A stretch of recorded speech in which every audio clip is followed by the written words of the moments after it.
You're listening to Superpowers of the Soul on the Superpower Up Podcast, the show that elevates superpowers to the divine. Hello, everyone, and welcome. I'm Jennifer Urezzio, and this is Superpower. I'm a superpower expert and founder of Soul Language, and this is Superpowers of the Soul. And we are with Dr. Monique Hunt today. I'm so excited. And we're talking about being conscious of our ancestors, which is such an amazing topic. Welcome, Dr. M. Thank you. Thank you for inviting me to be here with you for such a fun conversation. Oh, well, people don't know this, so I'm going to tell them. You are like one of my favorite people, so I'm excited. Oh, and I feel the same way about you, so Yay, thank you. You're so welcome. So let's start with our first question, which is a kind of an obvious question. What is the superpower of your soul? What is the superpower of my soul? Well, I would say that it's my ability to connect with the spirit world for support and guidance for me, but also for my family and my clients. And I would say that even more importantly, I think it's my empathy and my ability to hear a person's story, feel their pain, and experience their joy on this really deep level. And then being able to help them use that story to create an even deeper level of unconditional happiness through healing and clearing this ancestral story that, has been carried out through their lineage. And so I would say that's probably, the empathy and the connection with the spirit world are my superpowers. Yeah, and you do those so well. Oh, and you, I'm sorry to interrupt you, but you said something really interesting that I want to, before I ask the next question, I want to touch base with. You said, and for your family. And as a master intuitive, I have this rule that I kind of never work with family. Do you think that working with the ancestors makes that easier to work with family members than if it was, not that kind of channel of working in that way? Oh, I absolutely think so. Now, there are some ways that I don't work with my family, but when it comes to the ancestral lineage work, anything that I do to heal myself, anything I do to work on my stories will impact them as well. Exactly. Yeah. Yeah. And so you enter that into the system. I'm sorry, go ahead. And so you enter that into the system. Right. So there are some family members where I'll do some light work with, but I won't necessarily do really in-depth work with a family member because I find that sometimes the ties get tangled in there. But when it comes to the ancestral work, I can step out of that story and connect with the ancestor, and I never really have to know fully what the story is to help anyone. I love that. So what do you consider then kind of your sacred purpose? Mine is I alleviate suffering through connection, but what do you consider, that reason why you're here for, of course, first for yourself and then for others? Yeah, I would say that just what you're saying, your purpose has so many dimensions, but if I were to sum it up, I believe it's to spread happiness and to help others know that their stories and their ancestor stories really hold the key to that happiness and pain that they're experiencing. And by understanding that, I'm able to really support people and support myself to really experience this deep level of joy that I think we all deserve to experience. And so, I would say that's really my purpose. And it's interesting that you asked that question because I have this program that I do sometimes with friends and family and even my clients where I ask them to ask the people around them what they feel their purpose is. And every time I ask someone that question, they always come back with, you really know how to help people experience genuine happiness. Beautiful. Yeah. That's an interesting thing. I know what the answers would be from clients. I'm not so sure what the answers would be from family members. So it would be a kind of a lab experiment for me. I might want to consider trying. Yeah, it really is a lot of fun to try. And, how the people express it is very different, from different aspects of my village. But the common theme is the happiness piece. Love it. So what is besides the happiness theme, what else has been a common theme that your soul has shared with you? A common theme. Well, it's interesting. One of the common themes has been around everyone has a story. Listen, let people be heard, then support them with their healing. And once again, it's just listen. And I think the common theme there shows up for me so frequently because there was a time in my life where I didn't listen. Where I did not listen to the messages from my ancestors and my spirit guides. And, I should say I heard the messages. Right, I just didn't take action. Follow the message. Yeah. Yeah. And it landed me into situations that I could have avoided and been much happier to gain those experiences in a more positive way as opposed to a negative way. So listen to my voice, listen to my inner voice, listen to their messages, and listen to the voices of those in my village, hear their stories, and be able to support them.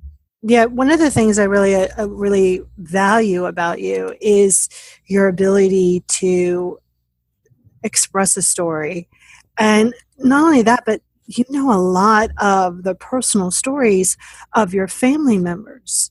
Mm-hmm. And I think that's really unique. It's really wonderful. And, lately, my Aunt Jerry, we've seen her more often. And so, she's been telling more stories, and which is really hysterical because it shows you a whole nother side of an individual besides, that aunt side that you just see. It shows you how, wow, she was really a wild child and I had no idea.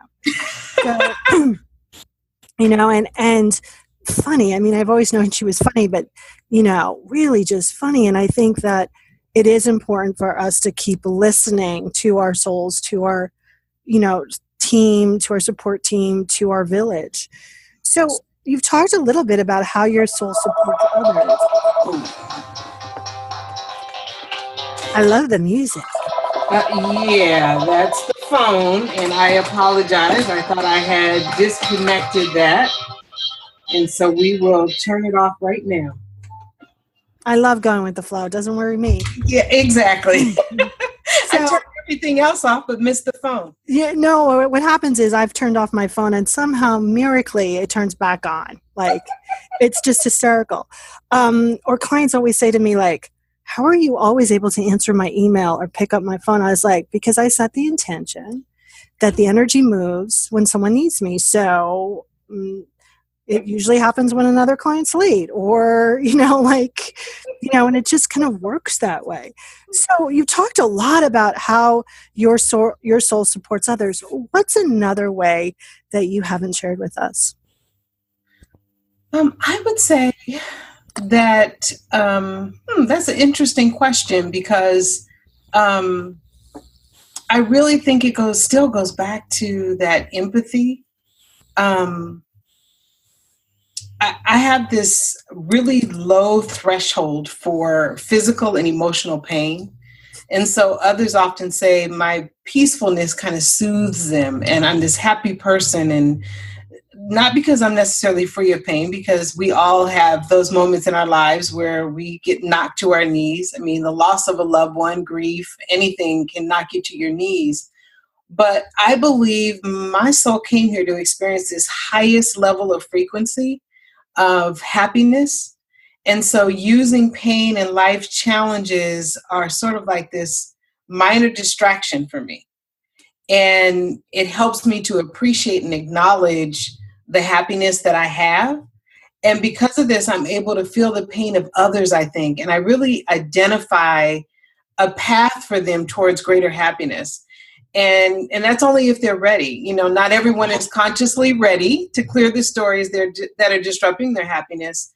But I can see their excuses. And instead of really being angry and frustrated with them, or kind of this in your face and you got to change, I'm able to really show this empathy and ways that help them see where they're not facing their issue. And it doesn't mean they immediately change or that they, don't eventually come back, because they do. They eventually come back days, months, years, or even, like I said, even years later, ready to do the work. And so I think my soul sort of reaches out to them when they're ready and guides them back, really to do this work, whether it's with me or it's with someone else that can support them. So I feel like this empathy and this deep desire for happiness really are ways that my soul supports other people in experiencing that. Yeah, it's almost that's the bridge between your ancestors and theirs, your soul and theirs, and that's the pathway to help them experience that more and open up their consciousness. And we're going to break for a moment here, but how do people get in touch with you? How do they experience more of you? They can get in touch with me at drmonique.com. So that's drmonique.com.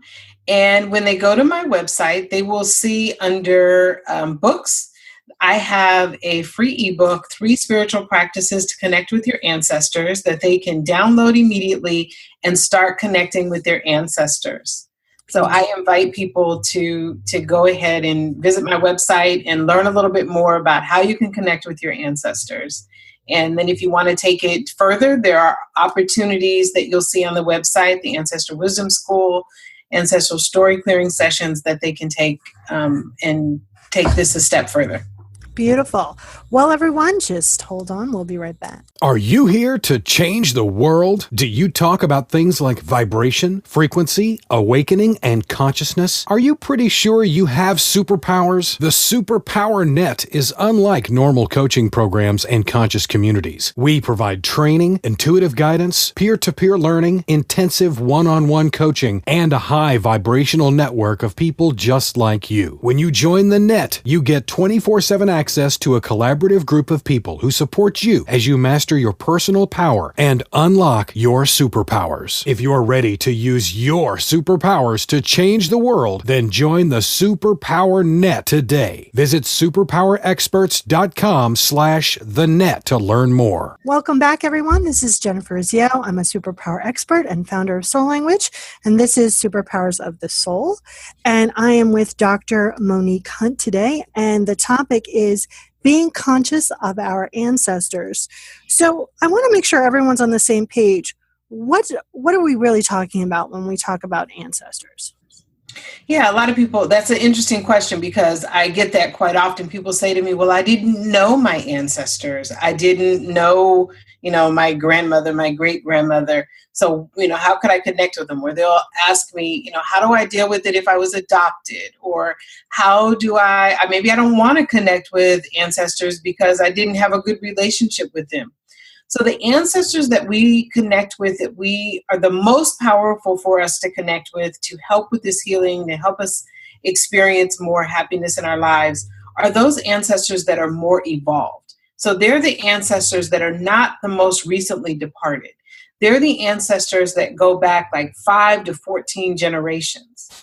And so we're working with those ancestors whose stories are very similar to the stories that we are experiencing right now. And so we connect with the ancestors that are back in, further back in the lineage. The other group of ancestors that we can connect with are historical ancestors. These are the ancestors that may have accomplished some of the things that we want to accomplish in our lives. So it may be that we want to write our story. Then we can connect with the ancestors, historical ancestors who have written their stories.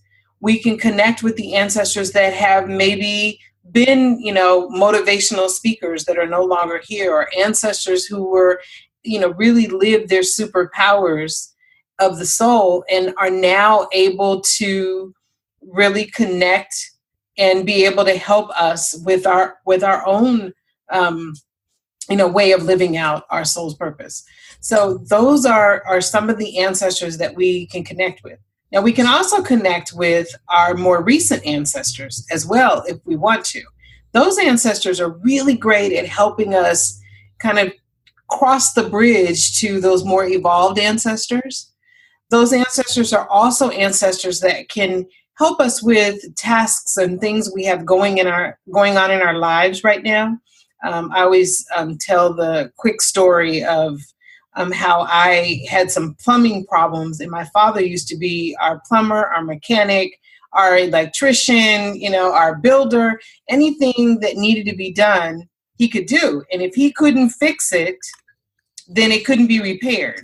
So when I needed a plumber, I had to figure out, how to go about getting the right plumber that would come in and do that job and not cost me a bunch of extra money and would know what he was doing. And long story short, I decided to go into meditation, talk to my dad, ask him to guide me to the person.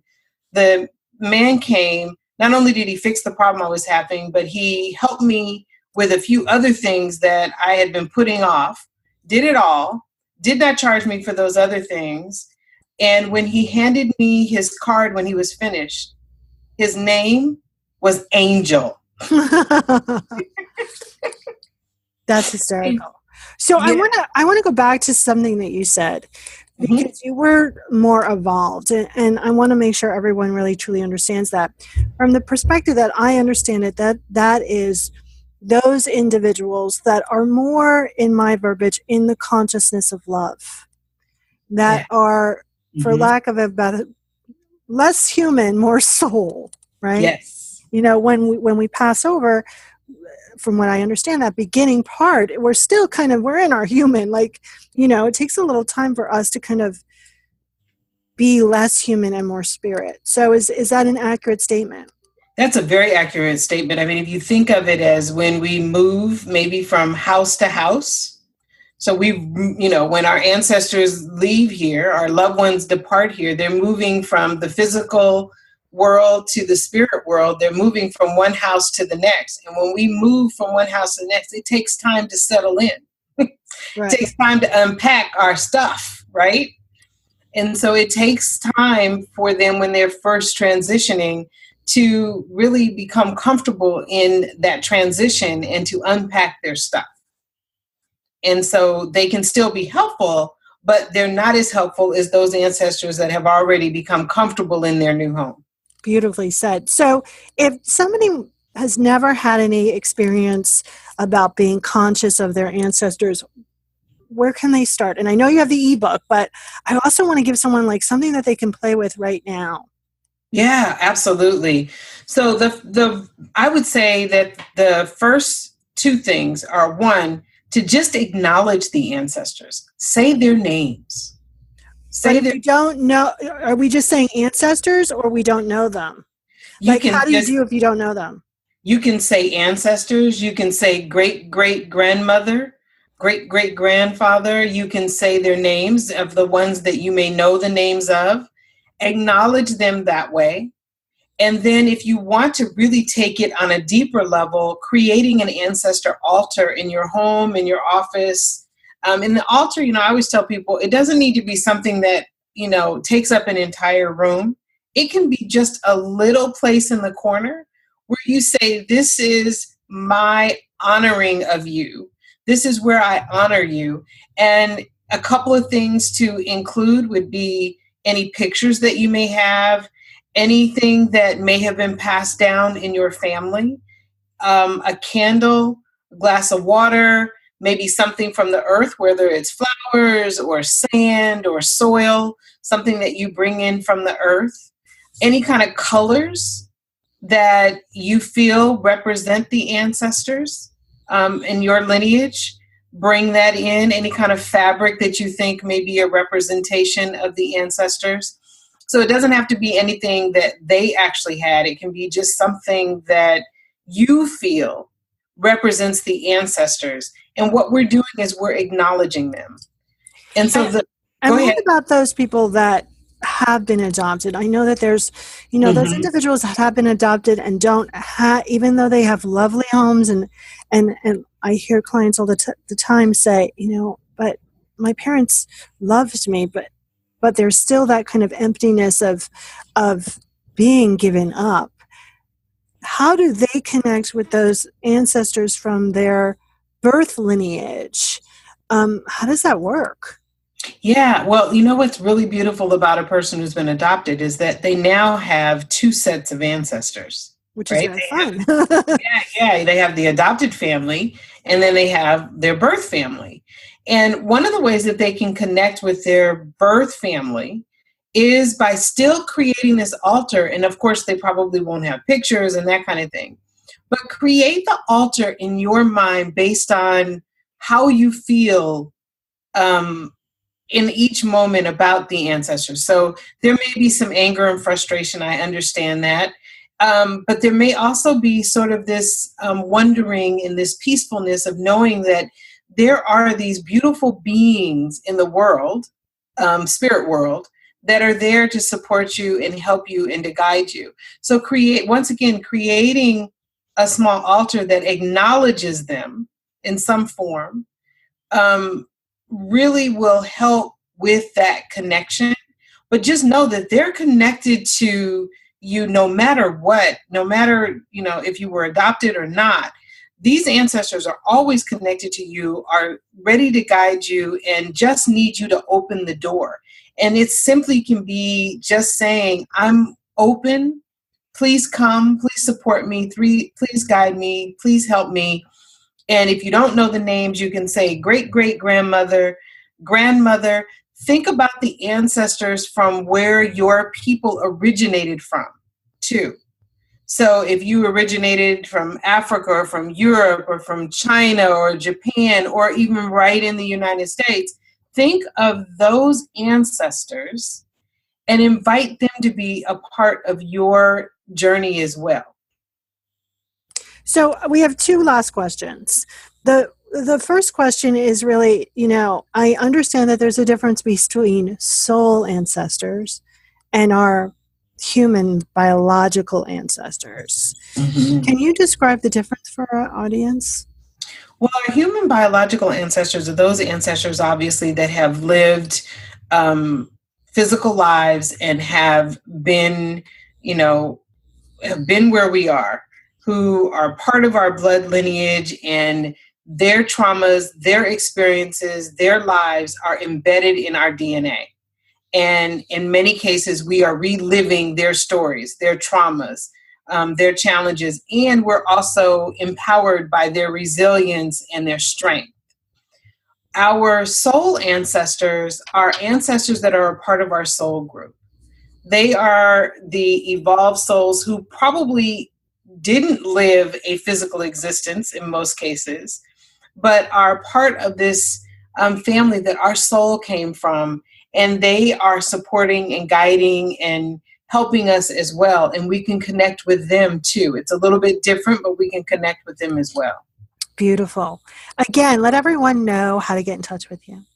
Yes, you can go to drmonique.com, drmonique.com. You can go there and visit my website and download my free ebook, 3 Spiritual Practices to Connect with Your Ancestors. I love that. So the last question is, if you were whatever you call your higher power, universe, tree, Bob, God, cupcake, if you were a magnet on what I call God's refrigerator, what would it be? Ooh, that's beautiful. I would say I would be what we would call the ancestor griot, and it would be a picture. In fact, I really think I already have her, and you'll see her on the website. She's my logo, and she's a heart. Logo is shaped in a heart with the head with all this beauty coming out of her hair. That's what would be on there, and she's the one that holds the stories. She's the one that holds the stories of the village and shares those stories. Beautiful. Well, Dr. M, thank you so much for playing with me today. And I am Jennifer Urezzio, and you've been listening to the Superpowers of the Soul. And if you like anything you heard today, you can connect with me and all the other experts in the Superpower Net at superpowerexperts.com/the net. Bye all, and find your connection. Are you ready to discover your superpowers? Go now to superpowerexperts.com and take the Superpower Quiz today.